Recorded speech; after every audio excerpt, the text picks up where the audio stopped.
What's up, you filthy casuals? Welcome to the Casual Shenanigans Gaming podcast, setting a record for how late we start the podcast. I'm one of your hosts, RangerDave Gaming. I'm joined by my fellow co-hosts, Joel. How's it going, fellow hunters? Dave, the not-so-evil Viking 13. I'm just squinting at Joel's dirtiness. It's so unashamed. It's beautiful. I'm so proud. Love what you love, Joel. And back hard. That's Dave saying hello, I guess. Also, welcome, James. What's up? I'm sorry we're late, guys. After some unfortunate security events last week, we have set up some security measures that unfortunately Twitch was not cooperating with this evening. So Twitch is already a house of cards. yeah. So here we are. But yeah, this is Casual Shenanigans Gaming, podcast all about everything PC gaming related, and we're very excited to be talking to you guys tonight for episode 88. Does anyone have a good Back to the Future joke they can make? Because I haven't seen it. I just know 88 miles per hour is significant. I was promised flying We're just all hoverboards judging this year. All our There are jokes are none. canned. You gotta tell us in advance. Well, James, you'll think of all your good jokes and you'll just text them to Joel during important segments, like the Potato Masher video coming up this evening. If you want to see how Battlefield Hardline runs on the Potato Masher, James, prep for your jokes now. Yeah, if you notice the video quality isn't as good as it normally is, we're still working on ironing out some issues, but we're just, protecting ourselves from the douche canoes on the internet. But getting into the podcast, we'll start the podcast like we always do, thanking everyone who supports us on Patreon. We thank you guys very much. It makes things possible, like these lovely lights that are shining on me and Dave's faces and Joel's as soon as he gets his lazy butt up and picks it up from Dave. It's not shining on James because his light looks good, but it pays for things like hosting the podcast, for the Potato Masher, which has been a great force of positive good in all of our lives. And various things like that. It's also paying for a little bit of security right now. But we thank you, everyone, for supporting us on Patreon. And this evening, after the podcast, we are going to play H1Z1 together. So you can hop into the Casual Shenanigans Teamspeak server. We'll hand that out at the end of the podcast if you don't already have it. Otherwise, you can find it in the links to a lot of our videos.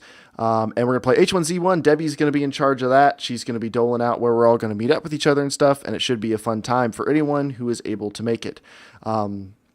And if you're like, hey, man, I wish I could play with you guys after the podcast. Well, we stream at 8 p.m. Eastern Standard Time, plus whatever delay happens that night, pretty much every Thursday. So you ought to just swing by twitch.tv/germgaming. Maybe moving to twitch.tv/casual shenanigans if I get around to actually modifying the Twitch channel now that we own the name. But yeah. Just go to the empty branding. Default profile. Have I wasted enough time doing housekeeping to actually get into stuff, do you guys think? No, I love your housekeeping. You keep everything so clean. Always sweeping that dust up. Speaking of which, Joel, I don't see a time code. Wait, Wait, why are you saying yes? It's no. It's obviously no. I can see that you're like, yes, it is there. He's really I was like, thinking, yes, how do I you're get out right. of this? How do I That's get out all of right. this? It's okay, Joel. I don't have anything else to give you a hard time for now. I usually wait until we get to the topic of the week or like the next section. Okay. Since the start is generally that anyways. You and I already I kissed actually and did have made a up method. over Bloodborne, so I don't have anything else good to rip into you about. Oh man, that PSN party chat last night during Bloodborne is a mixture of Mark and Joel like squealing in both delight and horror as the game just wrecks them, and Jeremiah like yelling not at the game but at Joel in place of the game. It's pretty fantastic. Joel was the ambassador for the game. I can't Exactly. kill the game. Jeremiah did kill the ambassador though. Yeah. So, we're going to jump right into our topic of the week. Here's our topic this week. With all of the delays of the past year or two, is the holiday game season still relevant or important? And let me explain what I mean. If you're thinking, what do you mean by all the delays? Think about all the best games that have come out in the first half of 2015 so far. And you guys help me compile the list here. We're going to be looking at The Witcher 3, The Order 1886, as far as big games, Dying Light, The Division sometime, What else? Battlefield Hardline. Was Arkham Knight was delayed, wasn't it? Delayed Again, again. just I think recently. till Again. Oh yeah. June or something like that. Yeah. Wasn't Bloodborne delayed? It was supposed to come out February 6th, I think. February 6th. Okay, so yeah, it wasn't came a out March holiday. 26th. It wasn't a holiday season one at any No, point. it was GTA, like, PC. it was supposed to be a holiday. It was delayed twice. It was going to be fall Okay. 2014. Okay. Yeah, and then Yeah. GTA 5. Yeah, as then it well. went to February and then went to March. So it's safe to say that I don't want to say the majority of major game releases, but a disturbingly large percentage of them get delayed these days, from anywhere from a couple weeks to 6 months. And there doesn't appear to be any rhyme or reason other than the games just aren't ready. And what that leads to is what normally was like a super packed holiday season where you have like major AAA games coming out every single week, sometimes multiple ones per week from pretty much mid-October all the way through the new year. That didn't really happen this past year. And I think this is really one of the first years where it's been like quite that barren. I don't know about you guys, but it felt like there wasn't a whole lot coming out around the holiday season. It was There like Call of Duty, right? well, no, there was Far Cry 4. Okay. And Far Cry 4. Assassin's Creed Unity, which kind of bombed. I don't know about about sales-wise, but like critically, it didn't make much of a splash. Assassin's Yeah. Creed Rogue, which did I mean, a little bit it's the better. first Assassin's Creed I haven't gotten. Yeah, So, I got it. Yeah, and I might quit, get like, it on 5 sale minutes sometime in. down the road, but it's going to be a while. They've patched it well enough. I want to play it at some point because it looks so pretty. If you can run it on the highest settings, but I was getting 6 FPS at 4K. Because like the drivers were just wrecked. So I was like, I'll circle back around in a year or two. So yeah, it used to be that you needed to get your game out around the holiday season. That's when everyone's shopping. That's when everyone's buying consoles. That's when parents are getting stuff for their kids. And do you guys think that's obviously it didn't really happen as much this past year? Do you think that's still important? Does it matter when games are coming out? I can pipe in first. I was going to say, I don't think mean, it you're really one of the matters. hosts. You just Yeah, go ahead. I don't. Well, it actually looked like James was about to say something, but I don't really think it matters that much when a game comes out for it to be successful. I do think if the game is ready and it's running really well, and the developers and publishers are like, it's ready. Let's sell it.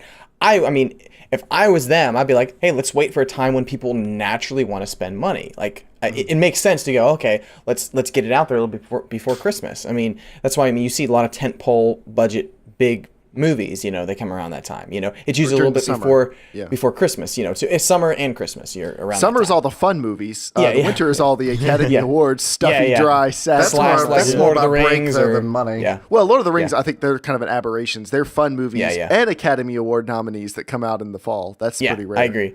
But I think, if a game is really good, I think it's going to sell well no matter like what time it is. But I do think if you can get the game out at that time, advertise it correctly, and it runs really well, and you have the word of mouth, you're going to do a little bit better. But I don't think it's going to be like I don't think it's a make or break, honestly. Like speaking for movies, January is the worst time to release a movie. Like, it's the worst time. And the only movies that have been really successful have been Liam Neeson's movies for the last couple of years. They release them in January. It doesn't matter that people want to see that American kind of movie. Sniper. And American Sniper. And what was that other movie? The guy from The Matrix. That movie just John came Wick? out. John Wick. Yeah. Was that a big Badass. commercial? Well, a good movie. Was it a commercial success? They're already working on the sequel. Like, Okay. Yeah, it's done well enough, but way above the budget that they made that to be, I'd say, very successful. But yeah. Anyways, I was gonna say, I think if the game's good, people are gonna want to buy it. I think like if you have a reputation for doing good games and making good quality, I think it's going to sell anytime. But I do think there is going to be an extra 10%, maybe even 15% bonus if you can get it around the holiday season. Because you're going to get people that are not necessarily fans of the game, but just, I want to buy my kid a game. They might get a game that time, where naturally they're not going to just grab one maybe in January or spring or, so. I think I'm going to agree with Joel here. I think that the timing doesn't matter as much for games as long as the final launch is solid. I'm going to use 2 of the releases that we've hit so far, with more to come in the next month and a half, as examples. Battlefield Hardline, while not being an amazing game, is really solid at launch. Like, it runs great, runs perfectly well. So even if the delay didn't necessarily improve the main core design of the game. At least at launch, it on day one it worked and it wasn't crashing and the servers were running and stuff like that. And you have Bloodborne 2, which I had like one multiplayer connection issue just once for like 3 minutes on launch day, and the game worked great. It's really solid. I think in the end, if the end product justifies the delay, not only is it going to sell at least very, very close to, I think, what it would have sold over the holiday season, but I think it's going to garner more goodwill with communities if it's obviously solid at launch, even if it is delayed. Interestingly, this holiday season, game sales were down 13% from last year. Do you think it's because so many games in 2014 were delayed? Do you think it were down just because there weren't enough games coming out? They all got pushed? I think it was down because so many games had patch issues and stuff. That'd be my Broken guess. launches. I think it's not the delays, it's the launches. I think there was a few less games this year because they were, delayed. Well, here are the ones that sold really well this holiday season. Call of Duty Advanced Warfare, duh. Madden NFL 15, duh. Destiny, which definitely means there wasn't a whole lot coming out in the holiday season if that game was still selling. Grand Theft Auto 5, duh. Minecraft, duh. Super Smash Brothers, duh. So most of those games would have sold, it doesn't matter when NFL comes out. It doesn't matter when Advanced Warfare comes out. It doesn't matter when GTA comes out. Minecraft has been out on every platform for years. And it doesn't matter when Super Smash Brothers come out. They came out during the holiday season, but it really doesn't, they've been out for years, or they're established franchises. I think the only one there was Destiny that is surprising that it's on the list at all. That's the only big game that wasn't already guaranteed to be on that list. And I think it's kind of interesting that there is no Assassin's Creed Unity or Far Cry 4. I'm sure they're on there somewhere, but they're not that high. Yeah, even Far Cry 4, which had some minor launch issues, but was pretty solid and a great game. I'm surprised that's not further up the list. Mm-hmm. It surprises me. Yeah. And sales of the consoles themselves jumped 17% in November and December, so there were definitely more people buying Black Friday sales. Probably. Well, and Microsoft dropping the price of their console $50 probably didn't hurt it. Yeah. But yeah, it just seems like this holiday season, people made more money, but not as much money as they wanted to. And it just kind of everything plateaued a little bit. So with that in mind, I guess we don't know final sales figures for lots of games because companies are very coy about releasing actual numbers because everyone tries to pitch it to make it look like everything was a massive success. But does it matter?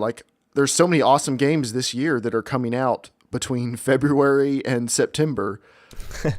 I mean, even launching into summer is going to look pretty good. The Witcher 3, one of the most hotly anticipated RPGs in years, is coming out right before summer, which is normally not a time you release anything good.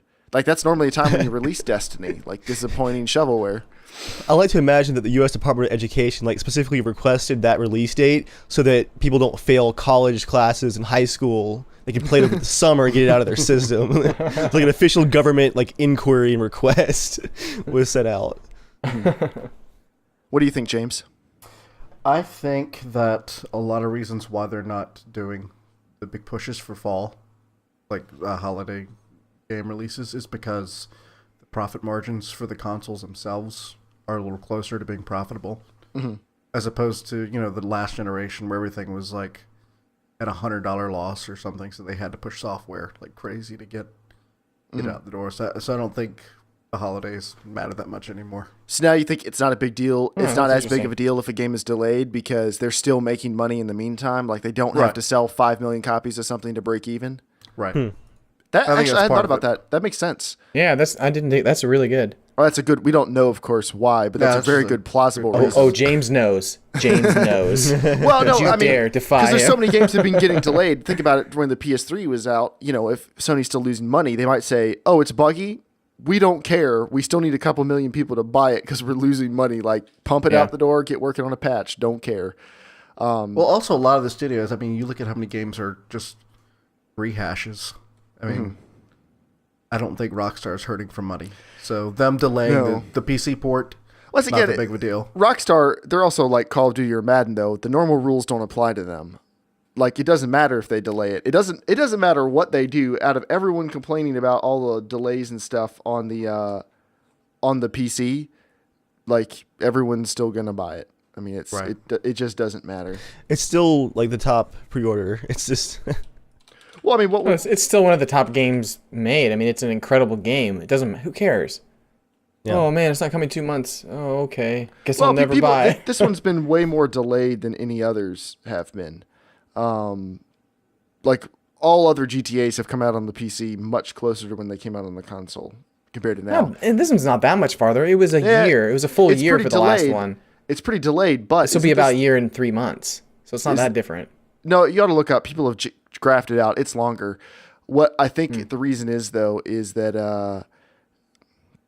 It's probably the bleed over from going to PS4. well, yeah, since they isn't already this had the to push first that up. GTA that's been ported to the next gen?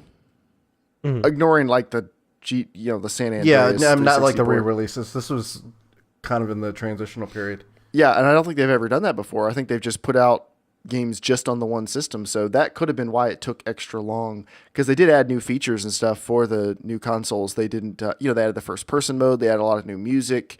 They actually redid a lot of graphical stuff. They put a lot of work into the releases, and they were pretty good re-releases. So maybe that's why.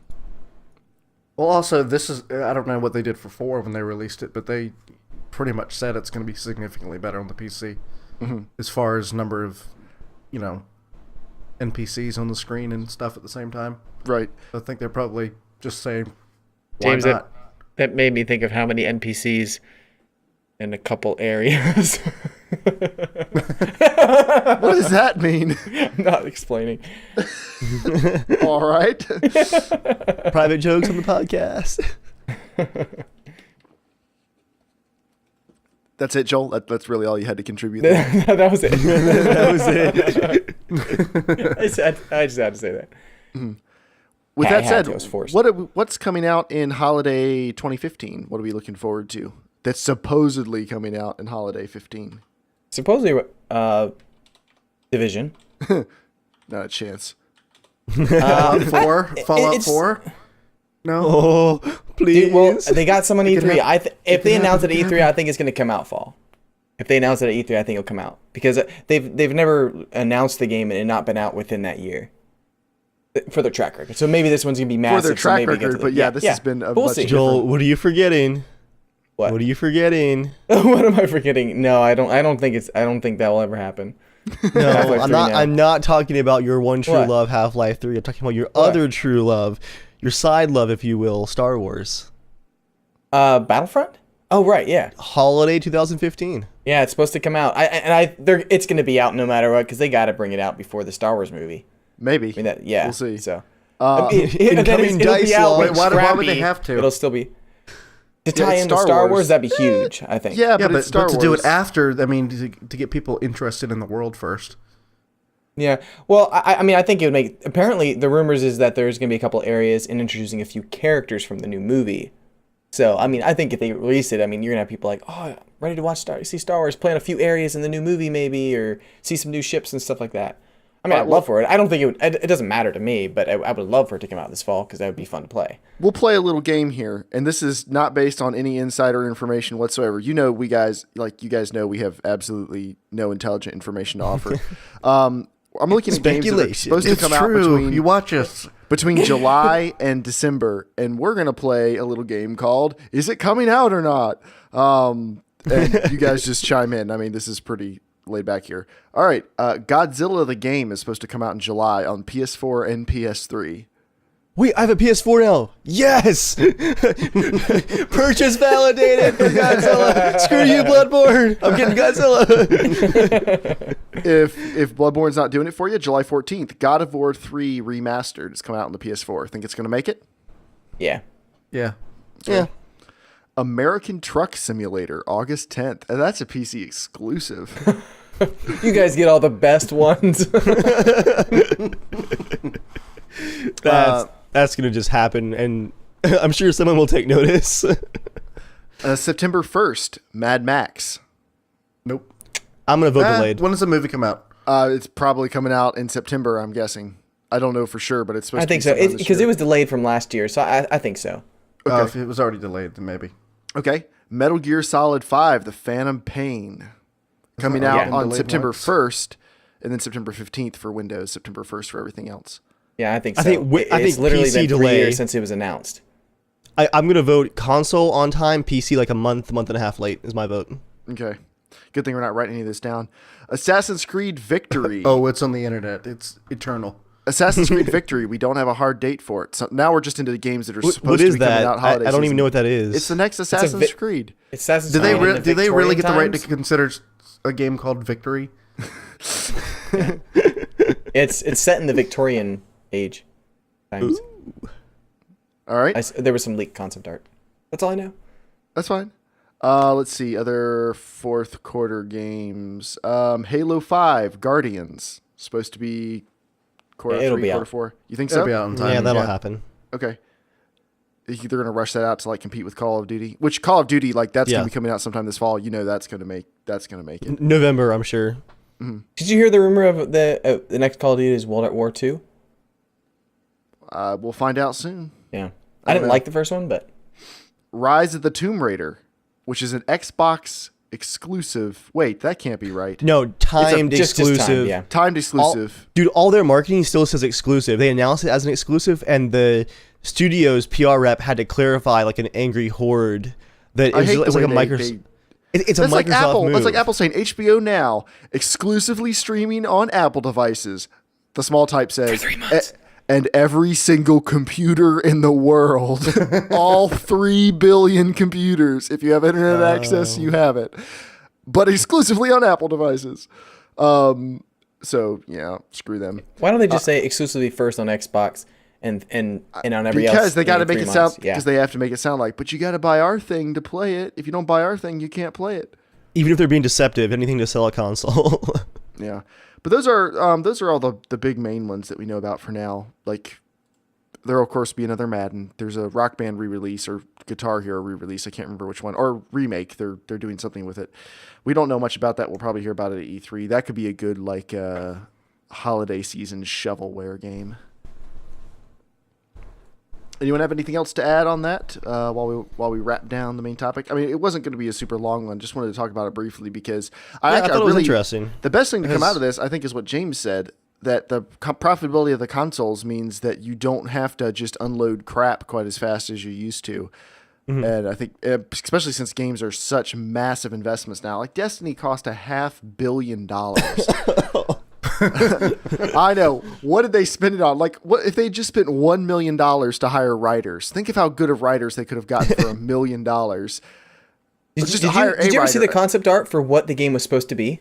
Yeah, it looked like it was going to be a fantasy RPG game. Terrible things happen. It is a fantasy RPG, Joel. Well, there's loot drops. There's exciting worlds. Vast worlds. Easily the size of my parking lot. I love how the enemies are they're actually like called orcs or like centaurs and stuff like that. I'm like, wow, this is so dumb. So you'd be able to fight space centaurs? You know what sucked about that game is it really tricked me. For the first 5 hours, I really, really loved it. I thought, the animations were smooth, the shooting was awesome, like everything just felt great. I loved it. Joel loves crap as long as it's polished crap. Quests. Then it started getting to be like, wait, every single quest is the same thing. You go over there, press a button, all enemies come attack you. Go over there, press a button, all enemies attack you. That one I was like, come on. I remember the first time I played like a same level. Yeah. In a world. I was like, didn't I just play this? Yeah. Did I click this? Did I click the same one? Is there a mistake? It's got to be a mistake. Yeah, I was like, wait, I'm in the same area. Like, you can't even warp to new areas. James, I think I've told you before, but my last time playing Destiny was me and Singularity were playing. We were playing a mission. We got all the way to the end, beat the mission, and then went back to the core world, started the next mission where we went through exactly the same area and fought exactly the same enemies, but the little flying robot drone thing read out a different thing at the end of the mission, and everything else was literally 100% the same. I'm like, I'm out. That's so lazy. Your first experience with us was pretty awesome. Why? Like insane, fighting those like multiple bosses. Oh, doing the Crucible? Not the Crucible, whatever it's called. The raid? Doing a raid. Yeah, that was the most fun I had, was like, just give me something hard, make it feel like Borderlands.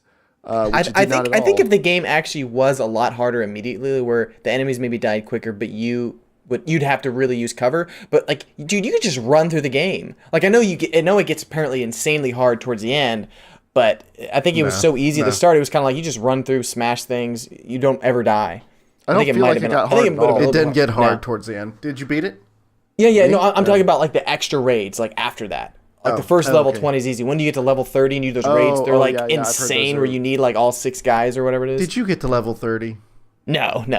Because I didn't want to do the whole leveling up armor to level up. That was so dumb. Apparently that game has a lot of grinding, but On the main topic, real quick, I wanted to ask too, do you guys think that digital distribution has made getting your game on the shelves in time for Christmas a little bit irrelevant? well, yeah, Because now parents you've can got, drop like a code for PSN or whatever, and then kids can buy whatever they want. you can just open up your Xbox One on Christmas Day. You have 2 Assassin's Creed games ready to play. Well, ready to play after you download them. So sometime around New Year's. It's a Christmas miracle. It's on the Xbox One. The way they've ruined those textures, it's probably those games are pretty small on the Xbox One. Maybe they started not caring about holiday season because they know it's going to take long enough to be holiday season for the actual download. At least on the The game PS has to be out by late PSN. summer to preload. PSA for any parents: if you buy your kid a console, open it up ahead of time. Oh gosh. Install the games, download all the updates, and then put it back in the box. So Christmas morning, they actually love you. Did you know how I hadn't even thought of that. How games are being developed now? Soon you're going to pre-order the game, and it's actually going to come pre-ordered with an actual Microsoft developer that comes and sits with you and finishes developing the game while you're downloading it. It's like, hold on a second, I need to patch Microsoft that real developer. quick. It's going to be a Yeah, guy sorry. from India who's just a code monkey. We're going to start putting early access on like discs. You get shipped like new AOL discs every month. Like here, that version not so good. Here's one that works. Just kidding, it doesn't work. Actually, speaking of that, this is not an actual news item, but as we transition to the news, Arkham Knight on the PC is going to be digital only. Which is wow. actually more surprising to me that I wasn't aware most games still had discs you could buy on the PC. I see them every once in a while, like on Amazon deals, but I really didn't know that many games were still offering it. But apparently it's big news that Arkham Knight is digital only. But for PC gamers, we made the jump years ago because on the PC it makes sense. There are people like Joel who buy their games digitally because they want the convenience and they want to always have it and they want to have it preloaded and stuff. And I met there was advantages, like Joel was playing Bloodborne immediately and I had to wait till Amazon got around to sending it to me. I could have driven across the street and picked it up, but I waited all day and didn't do that. So I guess that's my problem. But I went to Target and got my $20 PSN card. Nice. But yeah, it's PC gamers made the switch a long time ago because it worked really well on the platform, and I hope consoles get to that point as well. Like, forget these stupid like 10% off for a week discounts. Like, get some real sales. If you want sales to take off, you have a captive audience who want games to play. Since it's taking so long for AAA games to come out, give us good sales. People will buy crap. I will buy many more PlayStation games. Like, I don't care about what's free on PlayStation Plus. Give me like good discounts on the other stuff, and I'll happily buy it. Yeah, there's no price difference right now for digital. Really? Oh, I mean, yeah. actually, Stupid. usually you can get them cheaper in the store. Yeah, it's stupid. Like that makes absolutely no sense. Like if it's $60 a physical, make it $50 digital. Like, Yeah. but they're not going to because they're still making enough profit as is. So I think Who it knows? might be also hard for that just because then like you're not gonna be able to get your game into any stores if you do that. Who's gonna be like, oh, I'm not gonna sell your game in my store if you're selling it for $10 cheaper day one. That's digitally? true. That's not why. gonna, you know But what I mean? that puts the onus on the store then to do their own deals. I mean, there's Yeah. still a profit margin. But I could see if GameStop, they're a big enough retailer. If they said we're just not going to carry like your console anymore, I mean that would be a lot of lost sales because you can't download a console. You wouldn't download. GameStop would go under if they did that. I would Yeah, love well, to see. that's true. They're already struggling. They would play hardball. They're the next Radio Shack.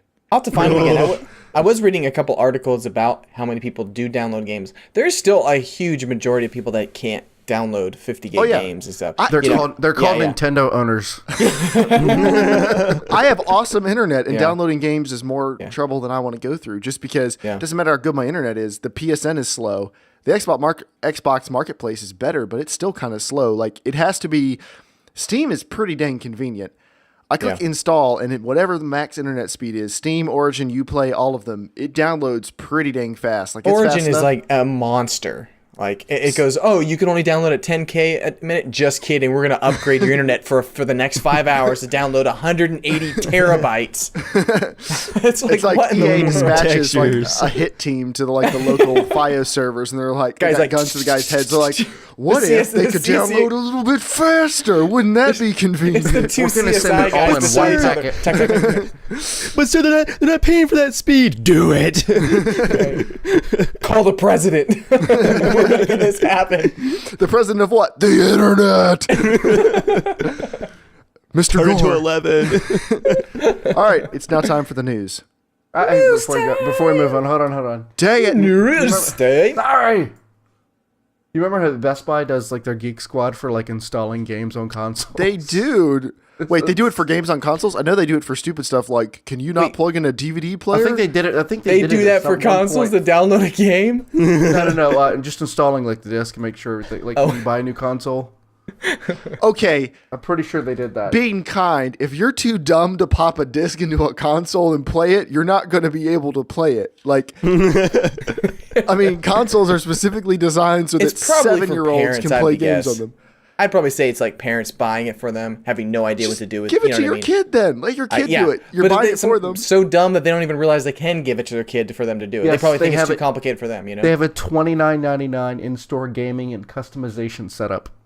What's there to customize?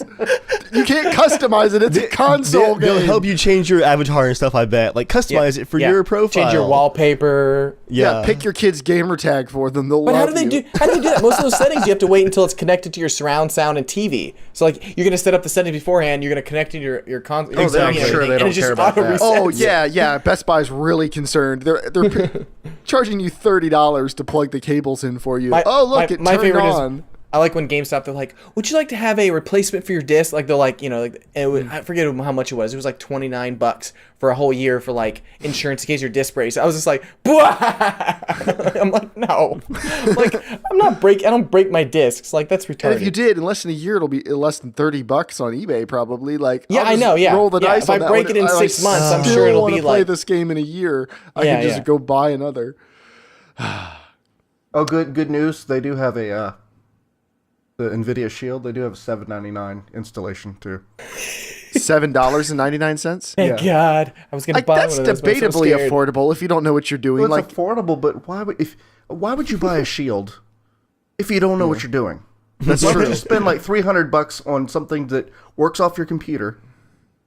That's true. If you walk anyway. into a store and you don't know what a Shield is, like, what does this do? It streams games.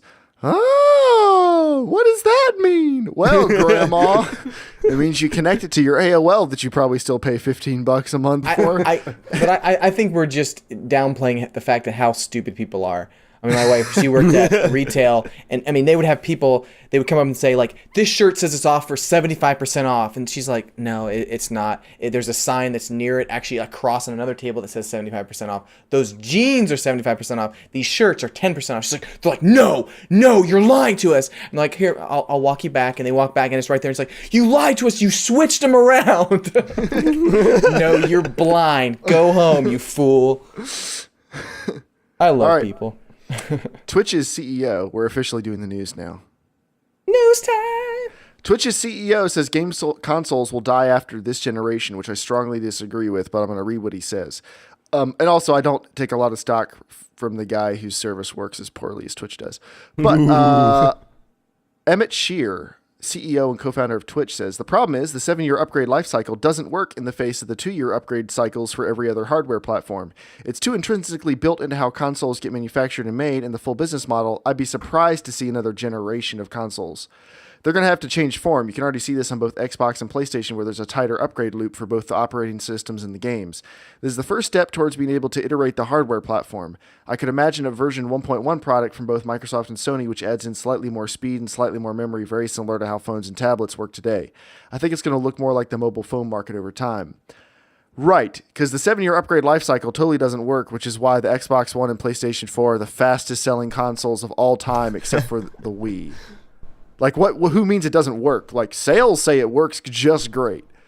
But what do you guys think?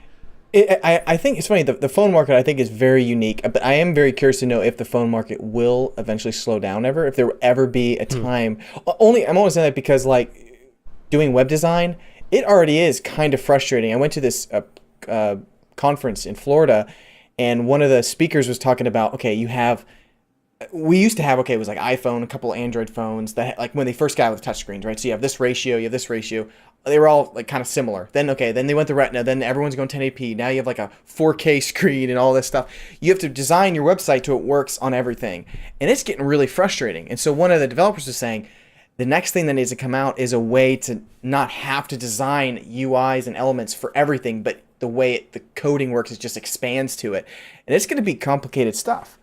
But then I would say to him, like, okay, we have the VR stuff coming out soon, right? And I was thinking, for VR to really work, it can't be like the cell phone market, right? Imagine, Jeremiah, you get a really awesome Oculus. It comes out, and it's phenomenal, right? But then you have 6 other companies that come out with their version, right?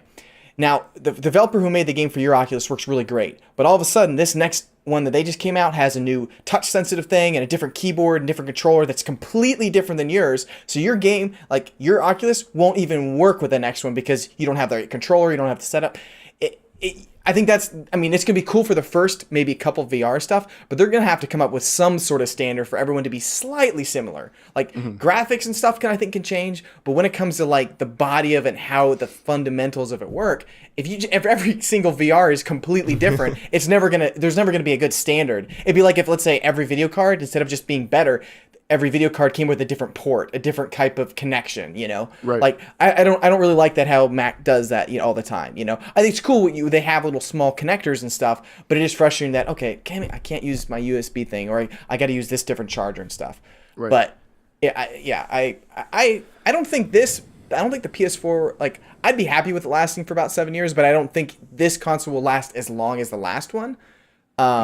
But I mean, it could, but I don't think it will. I'd say maybe 7 years for this time, like a little bit less. I think he's making a false equivalency. I mean, he said the mobile phone market, it's going to be fast like the mobile phone market. The mobile phone market's not as fast as a lot of people think it is. They release new phones, but the iPhone 5 is not really a lot slower in real world usable performance than the iPhone 6. Which it's 2 generations older. There was the 5 and the 5S and then the 6. It can still use, it can run the same operating system. It can still run all the same apps. Apple makes it sound like their new phones are always like the most world-changing device ever. But honestly, they're not changing that fast. Same thing with Android. If you have an Android phone from 2011 or 2012, unless it was one of the cheapest ones available at the time, you're probably still fine and using absolutely everything you want to right now. Mobile phones are not moving that fast. They moved really fast from 2007 to about 2010. Because that's when the smartphone market was exploding. But now it's not really moving very fast.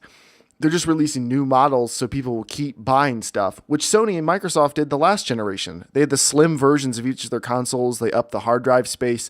They do everything except make them faster, because then you have backwards compatibility issues. And that's why I think they're not going to do it this time, because they don't want to make the PS4.1 and you can't play PS4.1 games on PS4s. That's stupid. Sony and Microsoft both make fantastically stupid decisions from time to time, but they're not that stupid.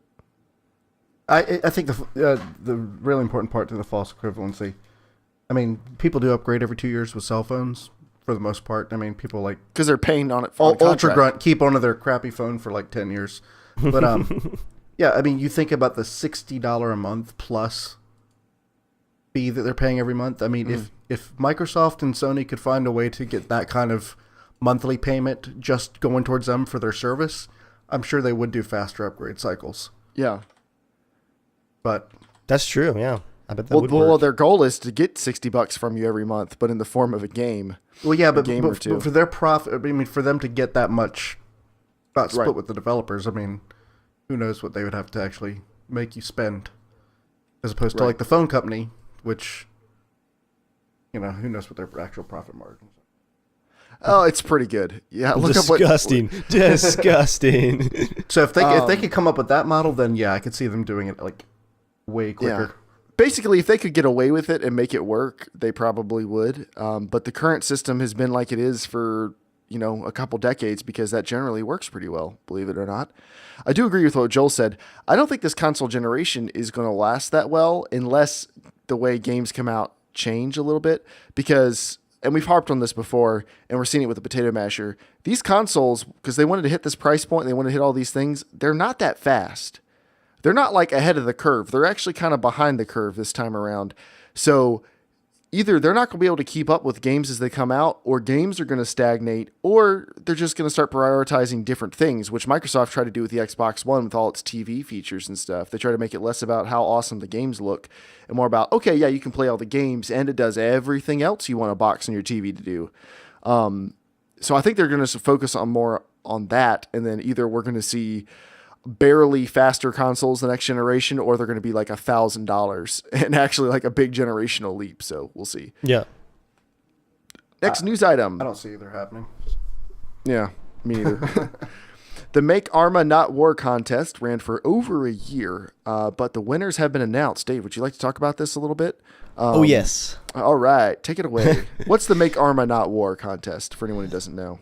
The Make ARMA Not War contest is a kind of a modding boost. Like Bohemia just injects raw cash into the modding community, and in the spirit of competition, everybody just goes crazy modding. They're handing out over 500,000 euros for this competition, which is pretty wild. 500,000. 500,000 euros, yeah.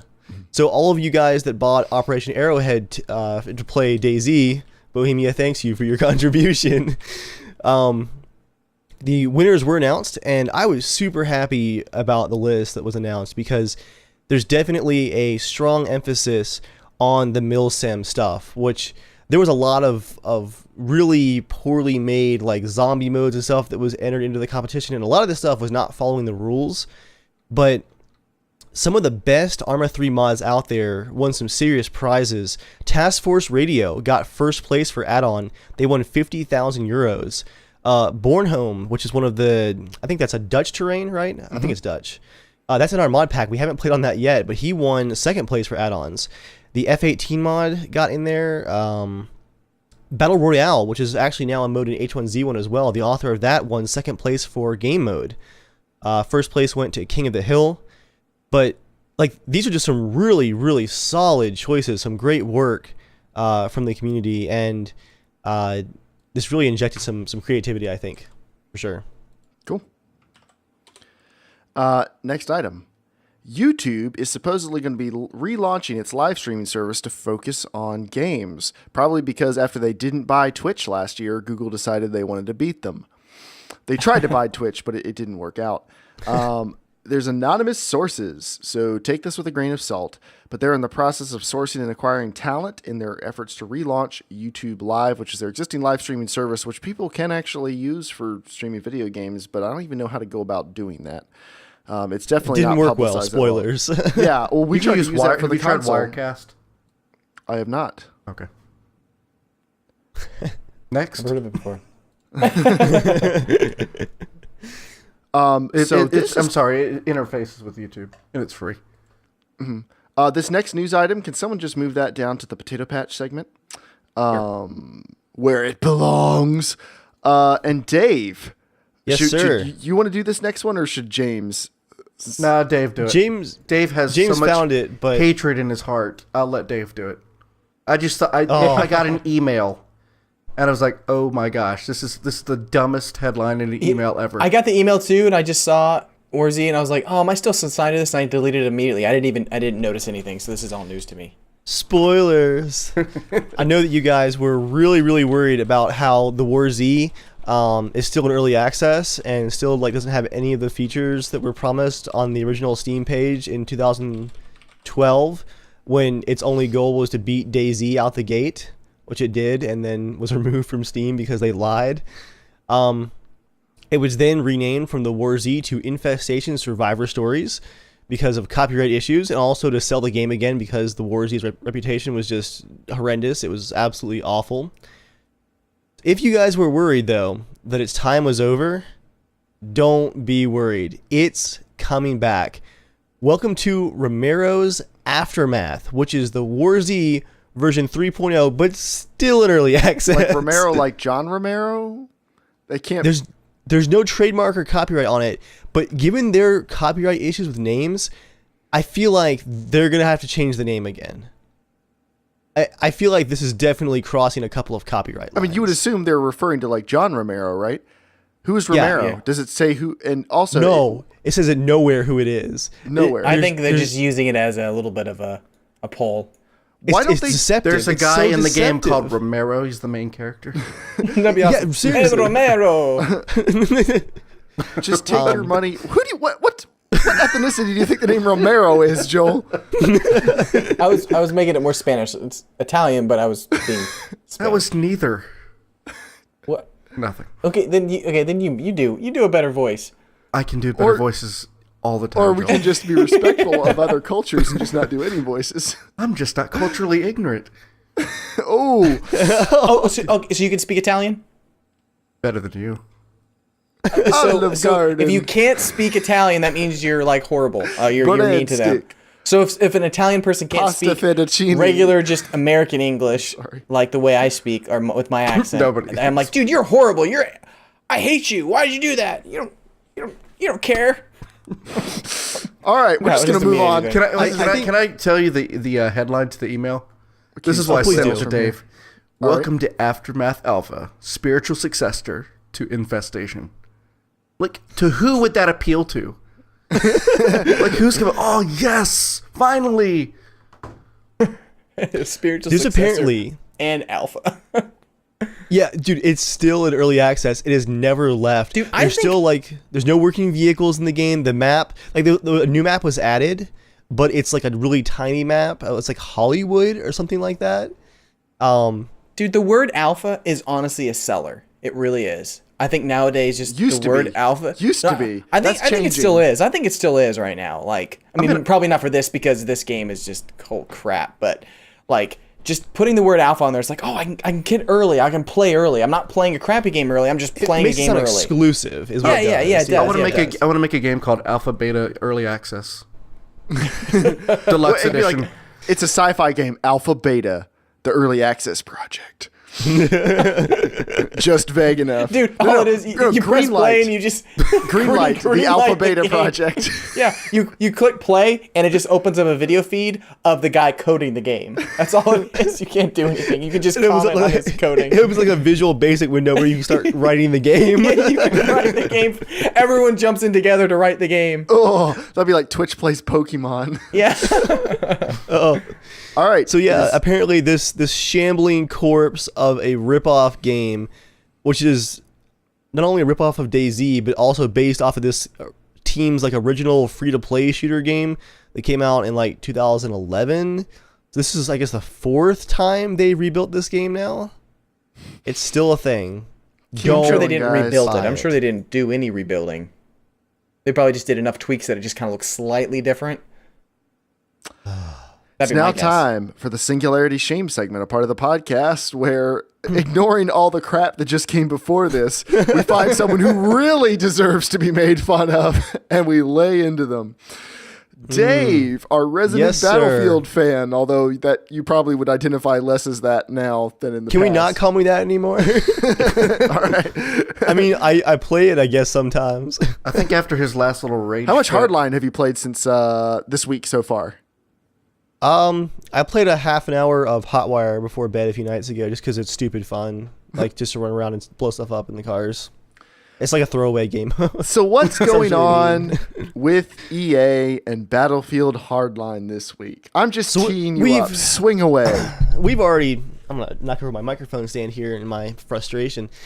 We've already talked a bit about the value that's not provided by Battlefield Hardline's premium service. How in 3, buying premium, like you bought premium after the first DLC pack was already out, and you were buying a current subscription to the upcoming map and weapon packs.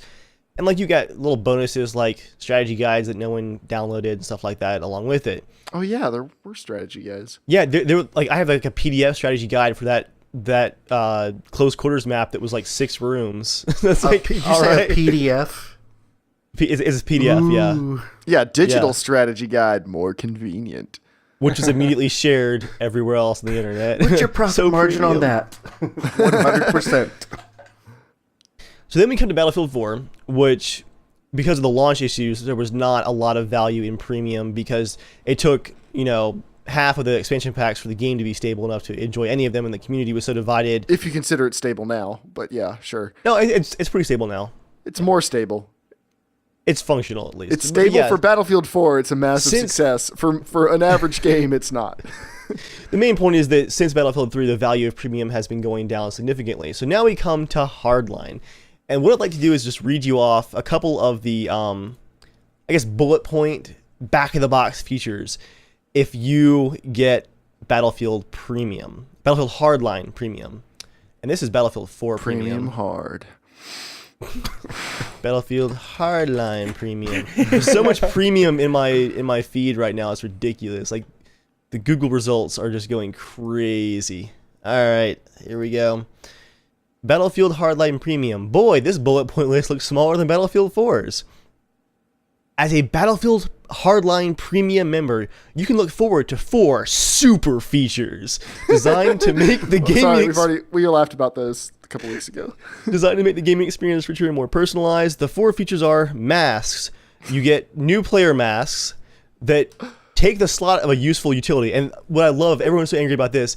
If you wear like the stupid dinosaur mask and whatnot, you have to like give up like your repair tool or something like that. And James, let Joel pay attention, please. Please. It's hard enough. Dude, you're slaying him. Leave Joel alone. Move on, Dave. So, move on.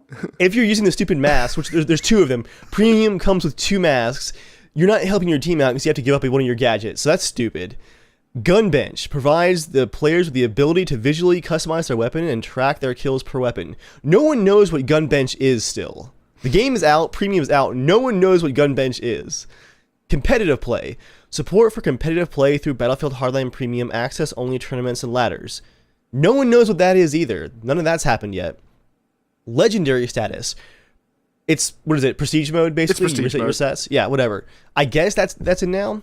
You also get 4 expansion packs. The first to be released in late summer. The last, late spring next year.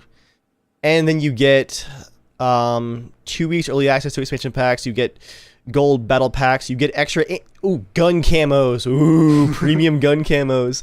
You get access to double XP missions and premium exclusive events. And of course, you get server queue priority because screw you peasants. So that's just a lot of crap that no one really cares about. If you're buying Premium, it really ought to be for the expansions. But here's the problem. The first expansion isn't due out until late summer. We don't even know what it is yet.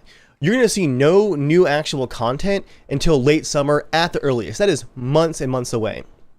Gun Bench, one of the 4 super features, hasn't even been described yet. No one knows what that is. No. Dude, not only is it not out, we don't know what it's going to be. Is it going to be like an in-game, like cool little weapon bench where you can change camos? Is it going to be a website where you change loadouts? No one knows what Gun Bench is. Competitive play, no announced events or anything like that. Hey, but at least you get your battle packs, guys.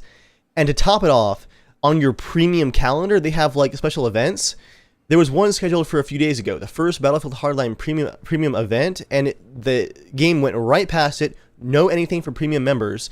It took days for Visceral to respond, and they said, our Premium team is working hard to provide value for our Premium customers. Nothing has happened yet, although I heard that Premium will now have like a double XP weekend this weekend. Do not buy Hardline Premium. There's no value here. There's debatably not a whole lot of value in buying Hardline. Is there like a basic edition where you just get to play the game without any extras for like $10? I just can't believe that, like, people are paying $60 for the game. Well, if they're stupid, they're paying $60 for the game. They're paying $50 for Premium, and half of the super features, like, we don't even know what they're going to be yet. And you're going to pay right now to be a Premium member? Mm-hmm. I just can't even. Buy Battlefield 4 when it's on sale. Buy Payday 2. Play both of them interchangeably. You'll have the same experience, except much better. It's now time for the Potato Patch, the part of the podcast where we condescend to the console owners among us, which is now all of us. And we let them have a tiny little spot for a little bit of console news.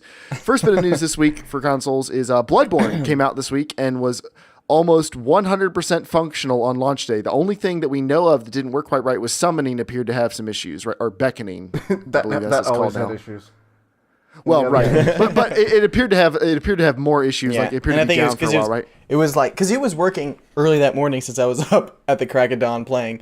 But yeah, as soon as it was like everyone's off of It was work, peak hours, Yeah, yeah. it was slammed, and But dude- everyone was starting the same area and being summoned to this. But How long everything did you worked play in your it. first Everything day, else Joel? worked in it. I played 12 hours. First day, Nice. I played from midnight till 3 a.m. And then I got up around 9. I slept on the couch downstairs. I was completely like Dave called it. Okay, here my day was planned, right? I haven't had a day off not working on Norman for a long time, so I was like, I'm excited about this. I haven't been excited about a game since Half-Life 2, so I was like, I'm just gonna. You guys are Okay, about to that's learn how not Joel true, parties. but- You guys are about to No, learn how Joel that is true. parties. I have not You've been excited for games since Half-Life 2. not this excited. Oh, not this excited. Not this Okay, excited. Like I have okay. not taken a day off. I didn't take a day off for Skyrim, and I was really excited for that game. This game was waiting for like Half-Life 3. Like this is awesome. So, anyways, I got some hard ciders. Oh yeah, I upgraded from Seagrams, so just a little upgrade. You were gonna get like the beach blue Seagrams with like the toenail polish. And okay, and just to be honest, the reason why I got the hard ciders is because I was at a Kroger's and they didn't have Seagrams, so that was the next thing. I didn't feel like driving. You're like, what's a baller gonna do if he wants to get a tiny bit tipsy? Then I got chocolate 300 covered craisins. Chocolate covered craisins. It's like one of my favorite snacks. That is so much sugar. It's a lot of sugar. It was my fun day off, right? And then I got a bag of chips. Holy shit, it was crazy. And then what else? I got guacamole with pico de gallo because I really wanted it. Why would you cheat on my wife's guacamole? I like know. Every time I was like, I want Hope's guacamole. Not that you're interested in her guacamole. that? Shut up, James. Judge bad. But yeah, no, but Dave was like, he's like, I just picture Joel like he's gonna be like just flat out on the couch, the craisins spilled all over me, like a tiny bit of the Seagram's drink, and Joy's just gonna come down like pulling the blankets over me, like poor little guy, couldn't make it through the night. I literally fell asleep on the couch with my hands like this, and the craisins were filled on the floor. Like he called it. It was awesome. I had was a going, wild damn night." it. Did your wife tuck you in and get you some snacks before she went to work? Well, yeah. When she got up at like 7:30, she's like, oh, did you have a lot of fun? And I was like, yeah, it was awesome. And she like pulled the blankets up on me, and I was just like, yeah. And then I woke up like 2 hours later. I'm like, I'm ready for this. Joel, The controller's charged again. Joel, I know a lot of really cool wives in our friend group. I think all the wives are pretty cool. I think Joy is the most blindly supportive wife I think I've ever. Well, she knows She's always every like, Joel, single that's time. that's so nice, sweetie. That's so nice for you. I'm just so happy. She just knew I have been working so hard on my freaking movie that I was like, I'm not thinking about Norman. I'm not editing anything. I'm just gonna Don't think about Norman all indulge the in the time. senses and Indulge in Bloodborne the indulged in me. What does that mean?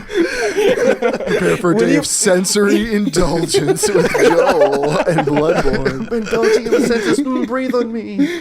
Hear me. Touch me. I'm indulging in your me. senses. I'm ringing the that bell. Summon me. Beckon. Jeez, it's like you're not a real sorry. fan or something. If you cared about the game like I did, you'd learn the terminology. Can I say Yeah, one Joel. thing to connect to Hardline with Bloodborne? Okay. And I think Dave will appreciate because I think he actually, I think he said the same thing actually earlier today. There was no premium edition of Bloodborne. I mean, there's a collector's edition that actually comes with like a Cool poster, a stuff, book, like soundtrack, swag. It comes with swag. Not like better guns, not XP upgrades, no. Dude, Yeah, what if it's- they announce Like it was just Bloodborne great to see the Premium? game is just a damn game. Like buy it and that's it. You know. Joel, it's just a damn game. Who sounds old now? You went from passing we out start on the couch with releasing- your snacks. Instead of having like premium, can we have a just the damn game editions? Yes. That sounds like something Borderlands would do, or Payday. Yeah. How about No, this, but- Joel? Bloodborne Premium now comes when you buy Bloodborne Premium. You get 12 gold blood packs. You can unlock new hats, Dude, that actually sounds like a funny After Effects video if we made. Like, you, like, defeat a boss, it's like, chunk, chunk, chunk, chunk. You gotta open all these little treasure things, like, you unlock 50 XP. Although, if we did the Dark Souls version, it would be like, every treasure chest actually takes away your items. No! Negative 20% damage for the next 2 hours. Shoom, shoom, shoom. And then tells you, and if you can live through this wave of enemies you just dropped in, we'll explain why you won't live through them. I was describing to Joel today. This is how I feel about Bloodborne right now. Have you guys seen Good Will Hunting? Awesome. No. What? James, have you seen Good Will Hunting? Oh, what's that movie? Oh my I'm gosh, kidding. go on. I have it. Oh, okay. For anyone who Have hasn't you seen it, really it's a never gr- seen it? It's a great movie. I hadn't seen it till this year or last year. It's a really great movie. Lots of great acting. It was one of Ben Affleck and Matt Damon's first movies they did together, and it's pretty awesome. I mean, it's a drama. Awesome is probably not the right word. It's a very good movie, but there's this one part in the movie which is not a happy part of the movie. But the main character Will is talking to this professor, and the professor, played by Robin Williams, is asking him about his childhood and stuff. And he starts talking about how his dad used to beat him, and he said, "And my dad would put a wrench, a stick, and Like a belt. and a belt on the table and say, pick one." And he said, "Well, which one did you pick?" He said, "I picked the wrench every time." He said, "Why'd you pick the wrench?" He's like, "Because F him, that's why." And that's how I feel about Bloodborne right now. Bloodborne's like, F you, that's why. So you don't get any of your vials because F you. We're not going to explain where anything is because F you, that's why. Like, the trolls with the bricks can hit you when you're not anywhere near them because F you, Bloodborne. And everyone's like, yes, I actually Bloodborne, died on the first splash on character. me. Really? Yeah, because I didn't know you how to get your weapons and stuff. I did the same thing, yeah. I'm like, all right, this first thing, 3 hits, I'm dead. James, the first wolf? I died 12 times, James, to that stupid wolf, and twice I'm not I came that really bad. close to I came really close to killing him with my fists. My bare fist, twice really close to killing him with my fists. We're I'm not a smart man. going to talk about Bloodborne too much tonight, just because we are going to have the Dark Souls 2 guys on soon. Do we have a date locked down for that yet, Joel? No, I think it's April 2nd, but I'm still waiting on complete Okay. confirmation. So So hopefully. possibly next week we're going to have the Bloodborne cast with the Dark Souls 2 Bloodcast. guys. So we're not going to talk about it too much tonight. But our next potato patch item, Dave, was this your news item about GTA 5? Yeah, Joel, had you heard about this? I just did. Dave, I I feel looked like it you're up, the best and person I have to a little explain follow this. up on it too. I But just this heard is- about yeah, it when I this read is the interesting. notes. Yeah, Dave, I Okay. feel like you're the best person to explain this because you'll understand what this is. I did watch the better. video. So, there was the GTA 5 heist patch for next-gen consoles, and apparently, maybe because of memory issues, they had to cull a bunch of features from the game graphically and like the physics simulation to get the new stuff to fit in. This is going to be a little technical, but a couple of things that are now missing in the, I believe it's 1.08 patch.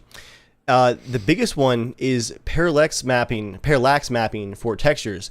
That's where textures have a certain kind of bump mapping that is like really extremely bumped. It's used a lot on a texture that might have like gravel or rocks in a dirt texture, like on the same texture sheet, to allow the rock part to like really have a 3D depth effect. All that's been turned off, so gravel and rocks look really, really flat on next-gen consoles right now. And it's actually, in some areas, like driveways, stuff like that, or those desert areas where the rocks stand out from the sand pretty significantly, it's really noticeable that it's missing. There's a lot more pop-in and collision loss detail. Like if you ram two cars together, instead of a lot of the deformity, it just kind of like dents the hood and adds scratch marks. And looking at the video, like I remember more deformity from the 360 version, actually.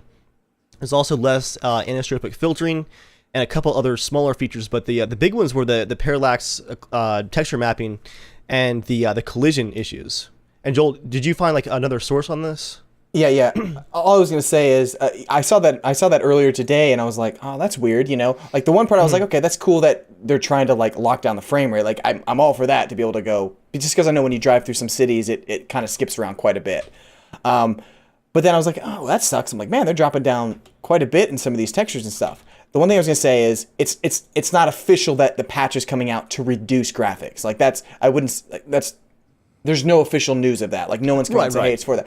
So the Rockstar, basically they reached out to Rockstar and they said they're looking in to figure out what actually happened. So all I would say is I am curious, is it something where they're like, hey, we were trying to sneak it in to do it? Was that on purpose? Or was it actually a glitch? Like, we were trying to upgrade something.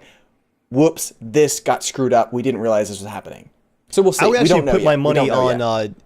I would put my money on like half and half. I think they might have tried to like lower some things, Yeah. and some stuff broke because of it. Yeah. Because I imagine that they were already pushing the memory really hard on the next Yeah. gen consoles. Oh, yeah. And they probably just had to like scale some stuff back. But I feel like this is too much. That something did go wrong at some Yeah, point. yeah, That yeah. wasn't Is there I like parity how between- I like the. Is there parity between the Xbox One and the PS4 downgrades, or is it?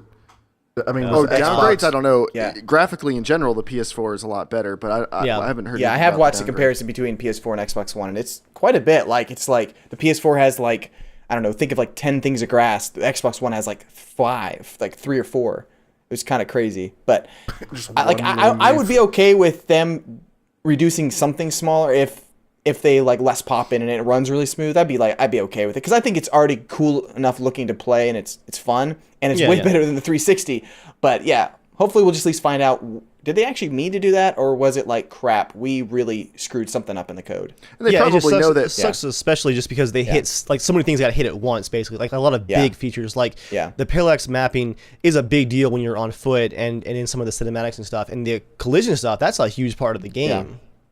Yeah, and I think it's funny how people jump on this stuff so quick because I'm like, I mean, you look at DayZ. I mean, they come out with a patch.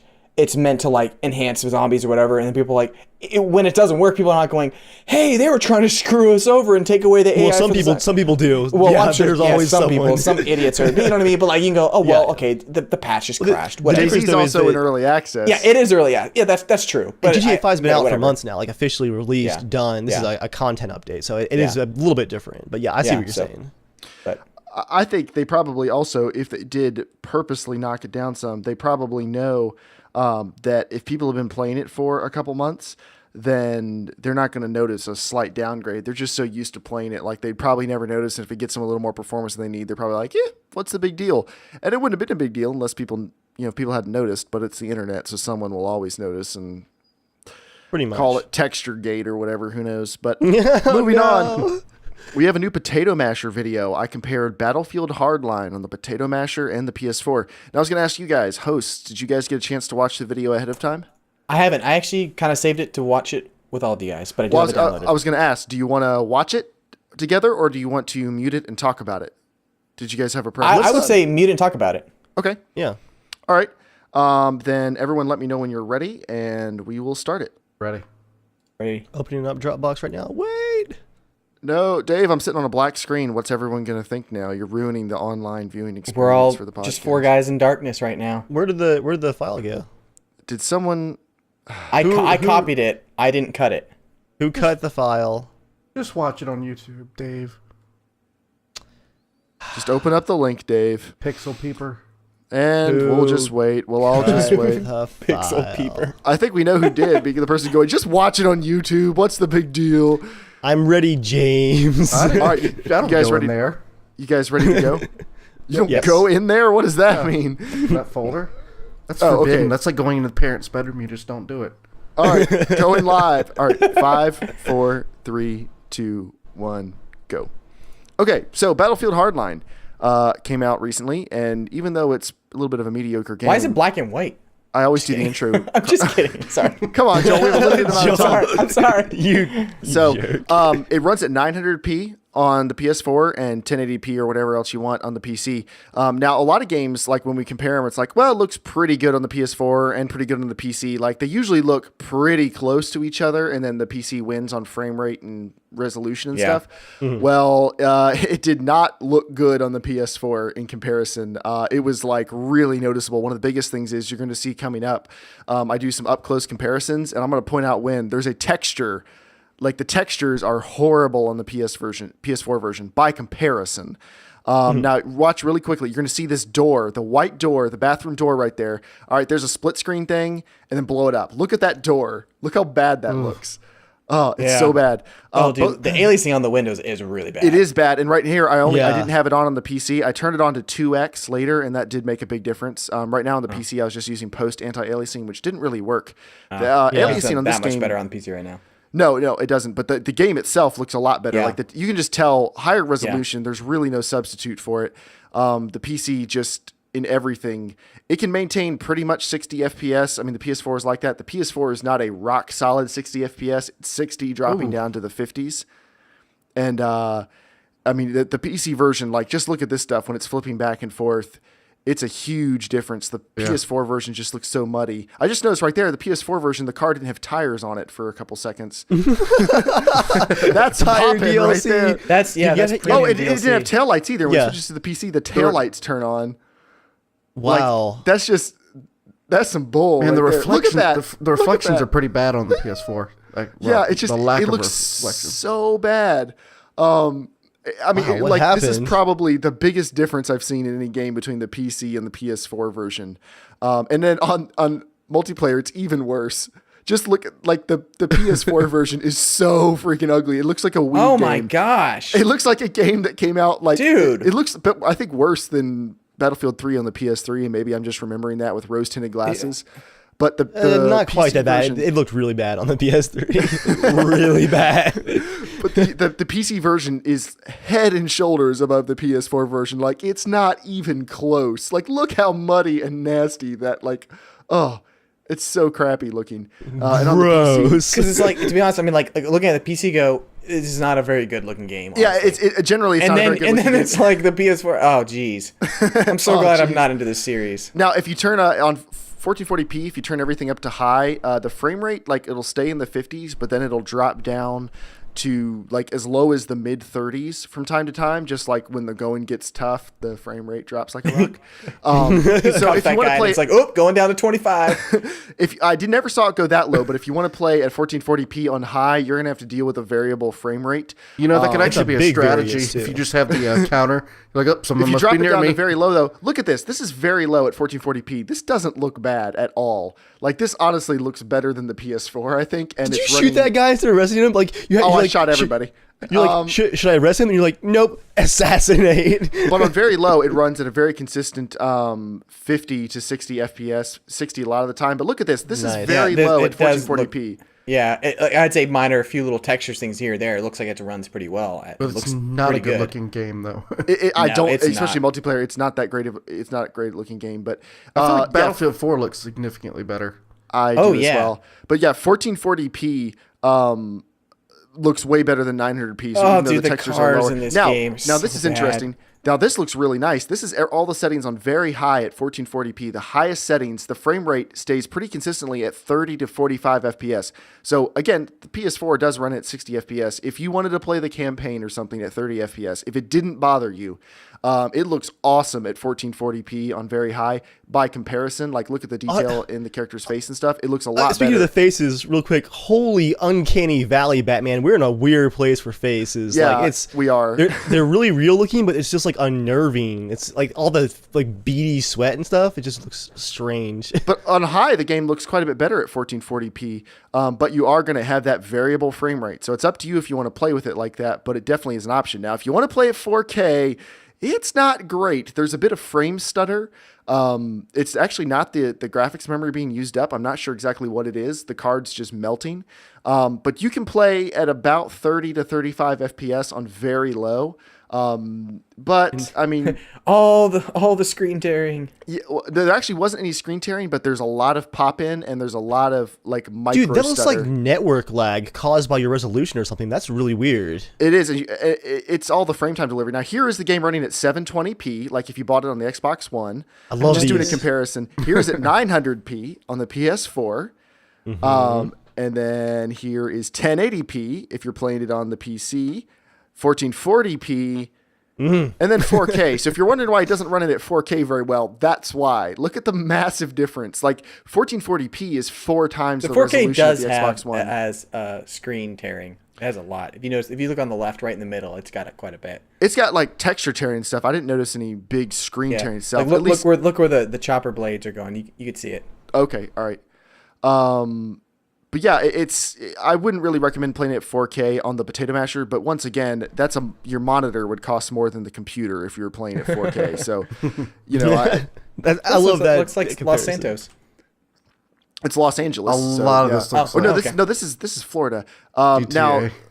Now this I turned the aliasing back down on this. I was just experimenting with different settings. So this game has pretty bad aliasing on all the surfaces. It does get better on the PC if you turn it up, but that affects your performance a lot too. So I thought it was best to run this game at like 2x anti-aliasing. Your results may vary, but I wouldn't recommend picking this up on the PS4. It's a crappy looking game.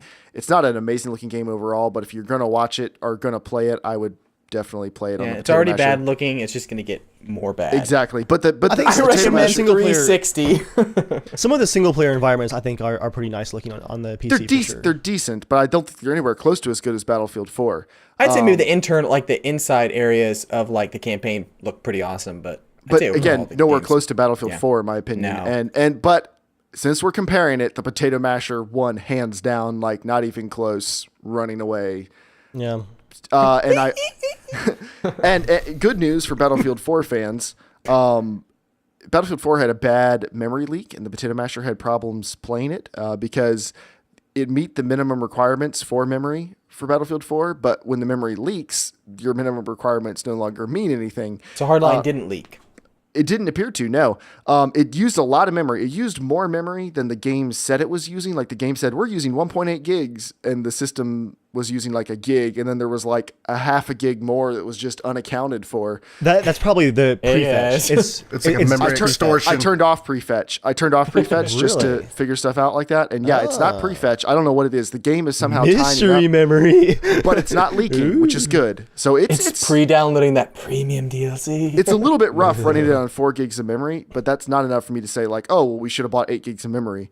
You know, I'm still standing by 4 gigs of memory for our budget. If I was going to do it again, maybe I'd try 8 gigs just for fun.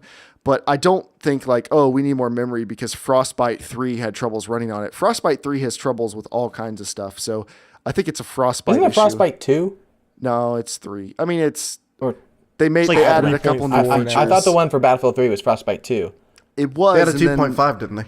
Yeah, they had 2.5 and then That's 3. probably where we're at They've then. added more features. I don't think it's a giant generational jump, but whatever. I don't name them. The lag just keeps getting worse and worse.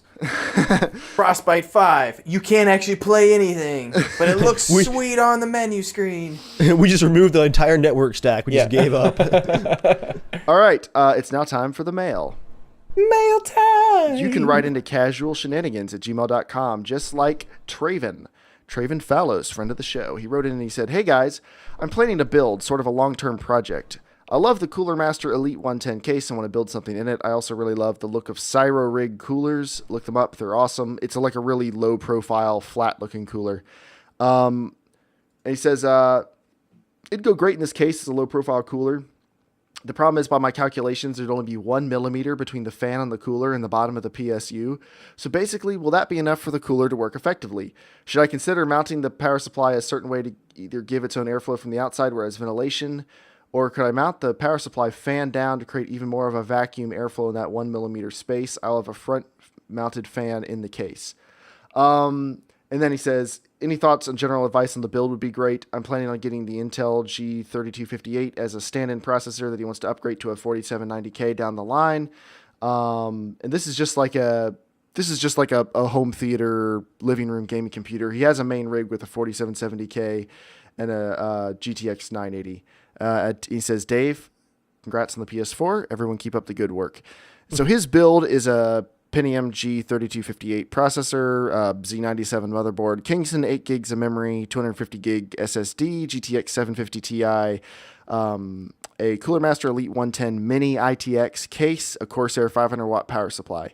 Dave, in your experience of building a computer, would you want to have your cooling fan or your CPU fan within 1 millimeter of your power supply? Oh, dude, always. Always. 1 millimeter, that's too close. Like, I think it won't fit. How did he measure that? How do you install that? With a lot of blood sacrifice, I would imagine. Now, what I don't understand is what case would be designed so such a low-profile cooler. Like, that's a low-profile cooler. That's probably lower profile than the stock cooler. How on earth could that possibly only have a millimeter of clearance? That's what I don't understand. Yeah, that's weird. Do you know? I mean, I'm looking up the cooler right now, but what do you think about that in general, Dave? I think that's pushing it too far. I think you'll probably agree with that. Yes, and also if you want to get a 4790K, that cooler is not going to cool a 4790K. Also a good point. I'm looking up the cooler now. It's a CyroRig C1 top flow cooler. It's a very low profile cooler. I don't see how. Well, I'm looking at it. Actually, it's not super low profile. It just looks like the heatsink's low profile. That's a $63 cooler, and it's trying to fit in that space. Dude, for $63, I would get like a Corsair H55 low profile water cooler. H75, I think is their slim one. H60, whatever.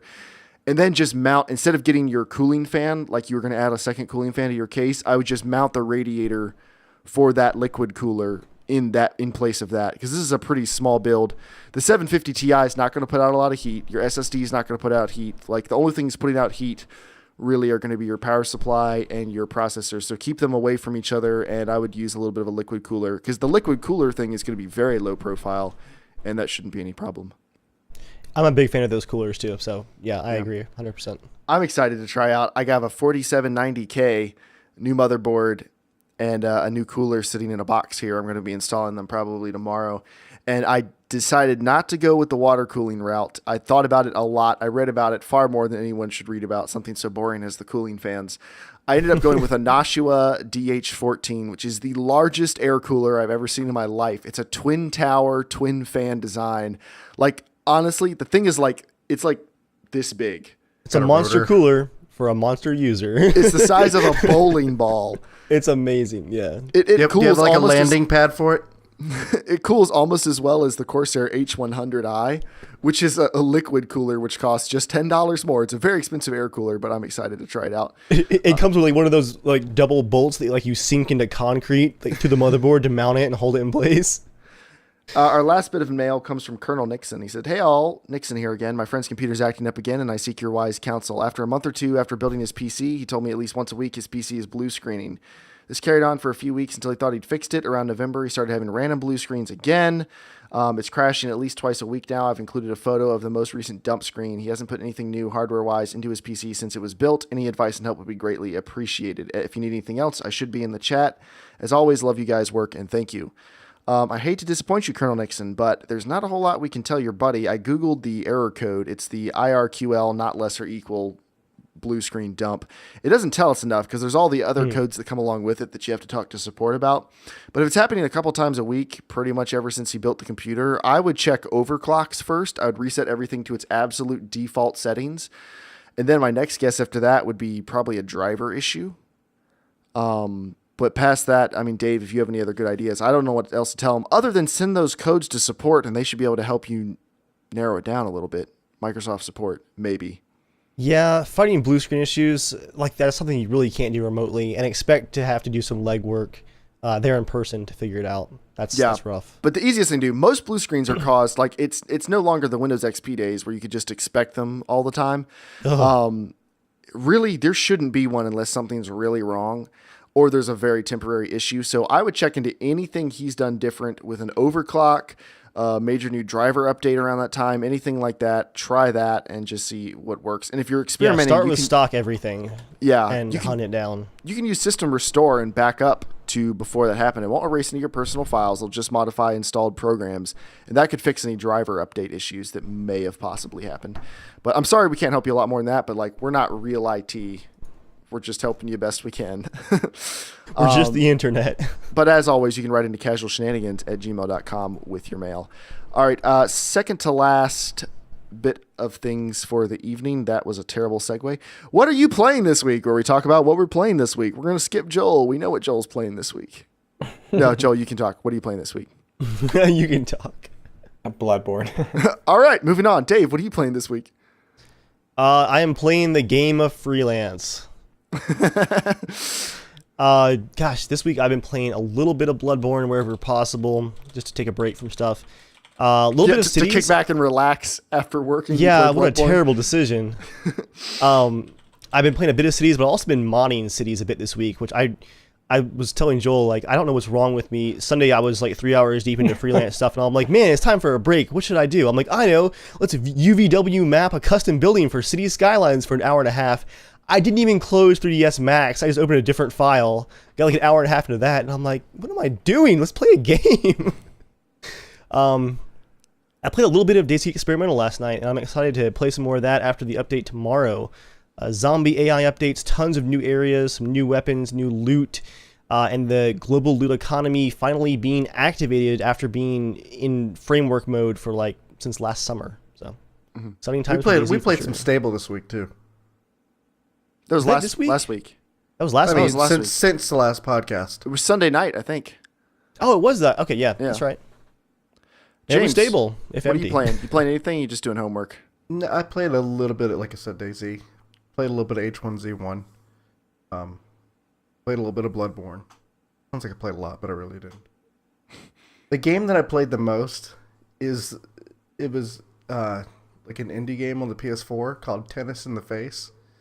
It's amazing. It's like Angry Birds. Tennis? With, Is it free? No, Or was that one of the? It was one of the sale items last week for like 90 I saw that. cents. It looked like such kind of honestly, it looked like a crappy little indie game. But is it really fun? It's fun? like Angry Birds with like a tennis racket and a ball, and you have to like. It's pretty fun. I'm looking that up right now. That actually sounds really cool.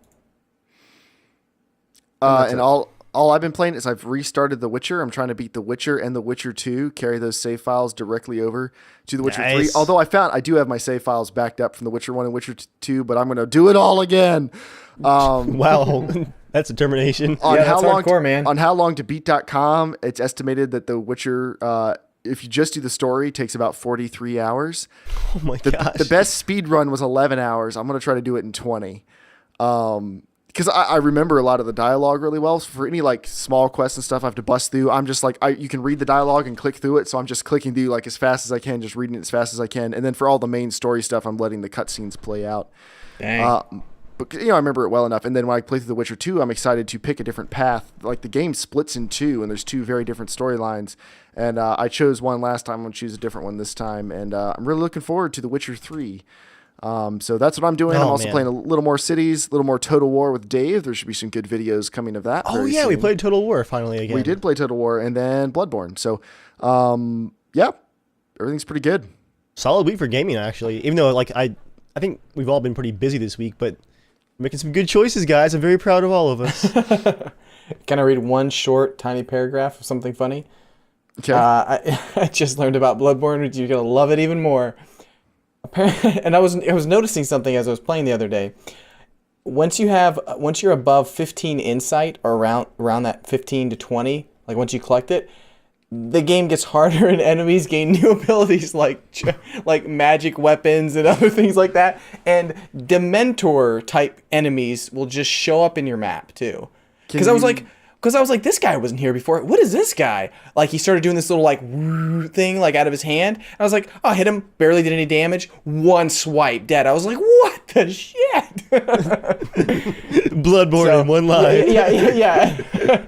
And then the hand reached out and, like, slapped me on the face. I was like, all right, I'll keep playing. And then you thank the game for the experience. Thank you. It's now time for 90 Seconds with Joel, part of the podcast where Joel talks about whatever he wants for 90 seconds. Joel? Half-Life 2. I actually saw this before someone messaged in the comments, but yeah, I just heard about this today. Apparently it's like Valve approved. It's some other... It's a total mod overhaul, graphics graphics of the mod, game. Overhauls the lighting and stuff, adds a lot of I new just watched the game. modern It doesn't features.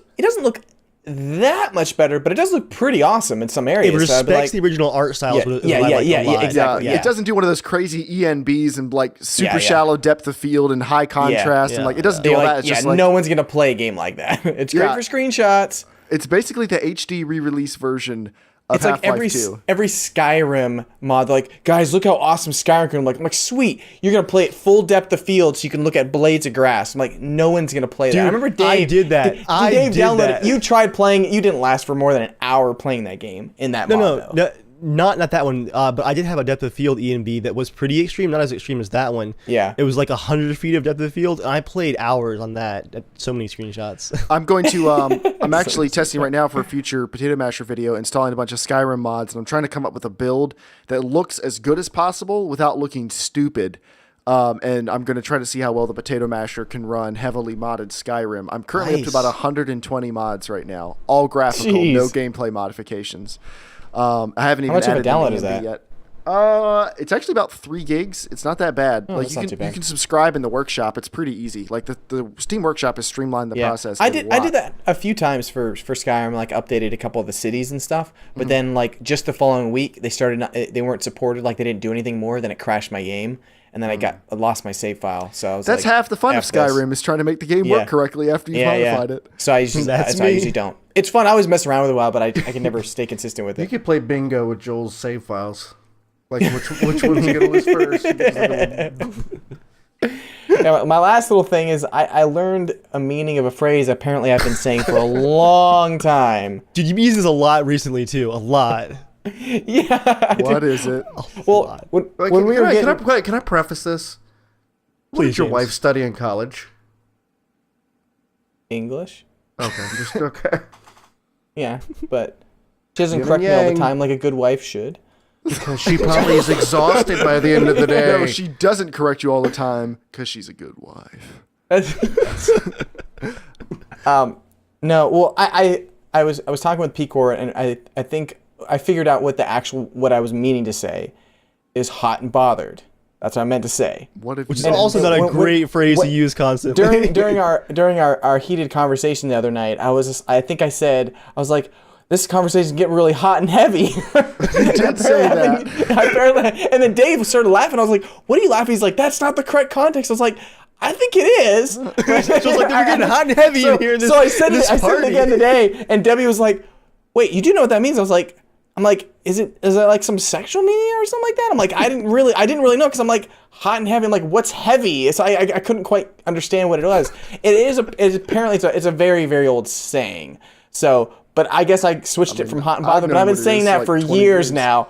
And so I was wondering why people like kind of give me the look when I said that. I'm like, I thought it was like Always Sunny in Philadelphia when they're like, oh, guys, our team's just getting really hot. We should all cool down. It's not like you're just getting like stressed, like angry, or Nope. I've been saying, I thought come on, you guys, officially- we're hot and heavy. We're making out right now. I'm like, what the heck? I have another one, Joel.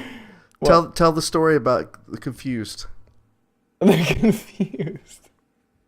Wait, I've got the photo. I got to read it. So today I went for an ultrasound at 11 a.m. That was a lot of fun. Actually, it wasn't that bad because I was so comfortable and I was so just tired and stressed out from things. I was almost ready to fall asleep. I was just like laying on this thing and I was like, just do whatever you got to do. I just want to feel better. Would you say but- you were enjoying it?